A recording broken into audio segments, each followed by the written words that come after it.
जी, yellow line मंसूबे में corruption के इल्ज़ाम में जो है वो आज ज़मीर अब्बासी को अदालत में पेश किया गया, जहां पर अदालत ने ज़मीर अब्बासी को जो है वो जेल भेज दिया है जुडिशल रिमांड के लिए। लेकिन आज भी अदालती कार्रवाई की हम आपको तफसीलात बताएंगे, शेयर करेंगे आपसे जो मालूमात और जो सारी कार्रवाई जो अदालत में हुई है। और आज इस पर मज़ीद भी अदालत ने जो है वो तफ्तीशी अफसर को मुखातिब करते हुए कहा है कि गुज़श्ता रोज़ के रिमार्क से कि आपकी तबीयत कुछ ठीक हो गई है या मज़ीद कुछ सुनना बाकी है, क्योंकि तफ्तीशी अफसर की कार्रवाई पर अदालत ने पिछली समात में भी जो है वो अदम इत्मीनान का इज़हार किया था। और आज भी जो है वो तफ्तीशी टीम की जानिब से अदालत को इस सारी कार्रवाई या इस तफ्तीश के हवाले से मुतमईन नहीं किया जा सका है। मज़ीद क्या कार्रवाई हुई है इस पर हम बात करते हैं।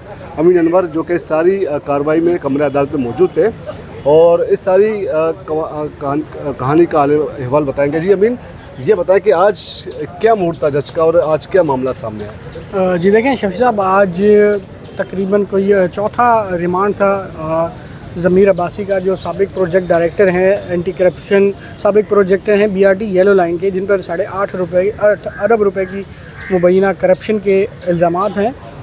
और तफ्तीशी अफसर ने आते ही अदालत से ये कहा कि उनकी इन्वेस्टिगेशन कंप्लीट हो चुकी है, फ़र्दर कस्टडी की ज़रूरत नहीं है, जिस पर अदालत ने ज़मीर अब्बासी को अदालती रिमांड पर जेल भेजा। और आज जो DG एंटी करप्शन की जानिब से एक कंबाइंड इन्वेस्टिगेशन टीम बनाई गई है 5 रुकनी, जो यहाँ पर आज पेश हुई है। और उन्होंने अदालत को पेशरफ से आगाह किया है कि इस केस में अब तक क्या पेशरफ्त हुई है।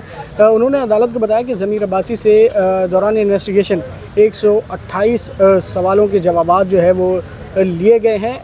तो ज़मीर अब्बासी ने भी आज अदालत में बड़े ही कॉन्फिडेंटली अदालत को ये बताया कि वर्ल्ड बैंक के मुख्तलिफ मिशंस जो होते हैं वो आते हैं हर 3 महीने के बाद, जो मंसूबे पर आकर ब्रीफिंग लेते हैं।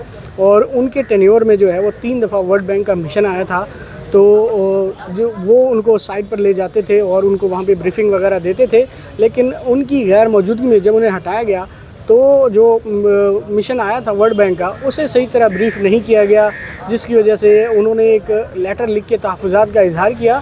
तो जिस पर अदालत ने ये ज़मीर अब्बासी को मुखातिब करते हुए कहा कि लगता है आप कुछ ज़्यादा ही ओवर कॉन्फिडेंट हैं कि आपके बग़ैर वर्ल्ड बैंक के मिशन को कोई हैंडल नहीं कर सकता।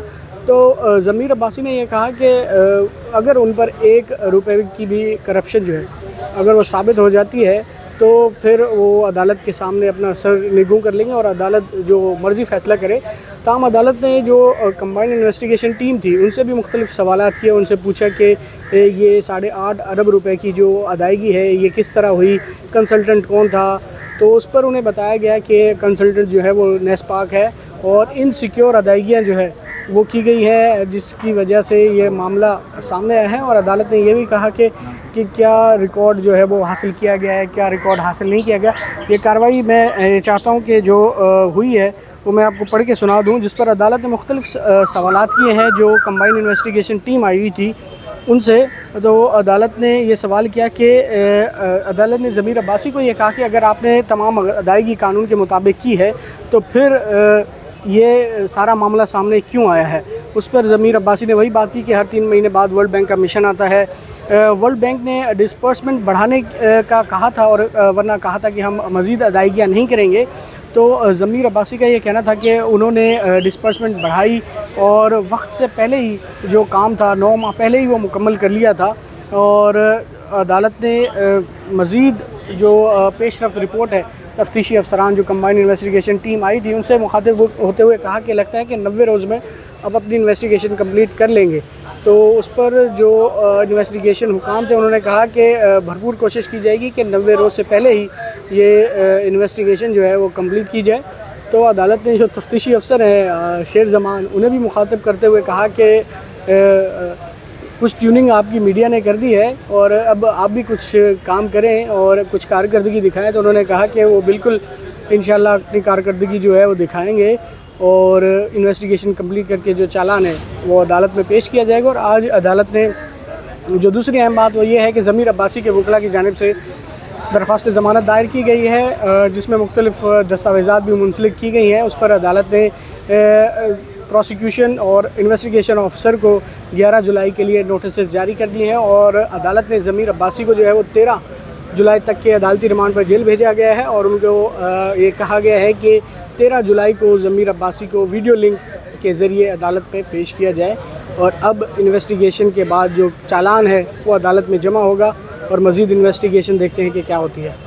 बहुत बहुत शुक्रिया। आज दौरान समाअत ज़मीर अब्बासी की जानिब से भी जो है वो अदालत में उन्होंने बात करने की कोशिश की और उन्होंने अदालत को ये बावर कराने की कोशिश की कि इस सारी मिसमैनेजमेंट में उनका कोई किरदार नहीं है।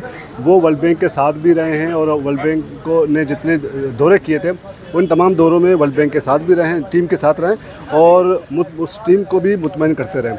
लेकिन अब देखते हैं कि अदालत एक तो इस केस को इनके एंटी करप्शन के इस केस को एक टेस्ट केस के तौर पर लिया जा रहा है, क्योंकि अदालत में ये मामला सामने आया था। अदालत ने बल्कि ख़ुद कहा था कि जितने भी हाई प्रोफाइल केसेस जो कि एंटी करप्शन के पास आते हैं वो किसी मंतकी अंजाम तक नहीं पहुँच पाते।